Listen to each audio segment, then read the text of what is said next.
Okay, here's our spotlight problem, and this one's number 1. And it's to find r prime of t and t for r equals t, 2t, and t squared. So this is our vector function r.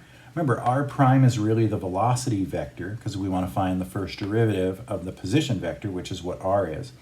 And then t is a special vector. It's called the unit tangent vector. Its definition is that it's the velocity divided by the magnitude of the velocity. So let's go ahead and find both of these. That first involves finding r prime of t. And to do that, we're just going to take the first derivative of this guy. So the derivative of t with respect to t is 1. The derivative of 2t with respect to t is 2. And the derivative of t squared with respect to t is 2t. So there it is. That is the velocity vector, which means when we're on this particular curve, this will represent what its velocity is at every point. Notice the velocity is constant in the x direction. It's constant in the y direction. It's only in the t direction that the velocity changes, which means this is the only place there'll be an acceleration because it's the only place the velocity changes, okay?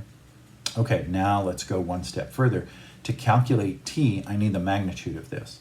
So the magnitude of r prime of t is just going to be the Pythagorean theorem applied to this. So I want the square root of the square of all these. So 1 squared plus 2 squared plus 2t quantity squared. And of course, that's going to be 4t squared plus 5.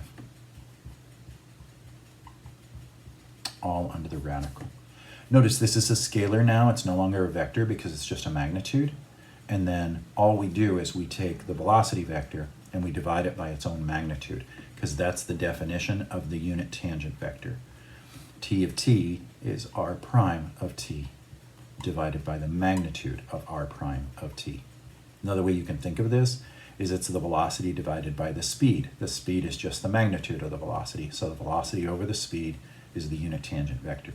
Why is it called the unit tangent vector? Well, because the velocity is always tangent to whatever the original function is. And by dividing it by its own magnitude, we've turned it into a unit vector. So this is the unit tangent. It's the tangent vector that has a magnitude of 1.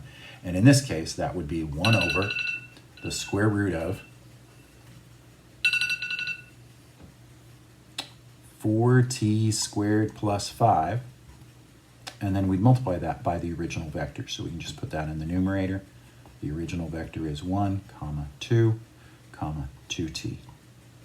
So there it is. That would be the unit tangent vector. Notice it's a vector, not a scalar, but its magnitude has this as part of each one of the 3 components. Okay, our final spotlight problem. I'm not going to actually work through the third one because it's just like a homework question, and I really want you guys to work through that on your own without an explicit model. For this one, we want to find a very particular velocity. We want to find the velocity at pi over 2. So we're not just looking for the velocity function, we're looking for the velocity at a point. So here's our original function. This is the space curve, or the position function. And let's find r prime of t first.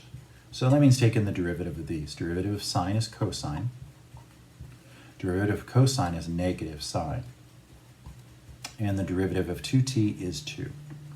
So that would be the function for the velocity. And now what we want to do is plug in a condition, pi over 2. So this would be r prime of pi over 2. And it just means subbing in pi over 2. Cosine of pi over 2, that's 0. Sine of pi over 2 is 1, but this is negative sine over 2, so it's negative 1. And then finally 2. So it turns out that at this point, the vector points in a very specific direction. Well, let's take a look at this, because we actually know what this guy looks like, right? When t is 0, again, the x component is 0, the y component is 1, and the z component is 2. So we're basically starting on the y-axis, and we're 2 units above it. When we're at 0, we're right on the y-axis. So it basically means if these are our spatial axes, x, y, and z, we're starting right here with our helix, and the helix is going to go in this direction and orbit upwards, right? Well, let's imagine if this is where we are at 0, then at pi over 2, we're on the negative x-axis, so we're back here, right? Well, if we're on the negative x-axis, what's the x-coordinate? Well, it's 0, because we're on the x-axis, right? What's the y coordinate? Well, the y coordinate in this case would be -1. So we're back here. So that's where we end up, and you can see that we're risen up from these coordinates so that we're actually at a point that's 2 above, because once we're pi over 2 in, think about that, pi over 2 times 2 is pi, so we're actually at a height of pi.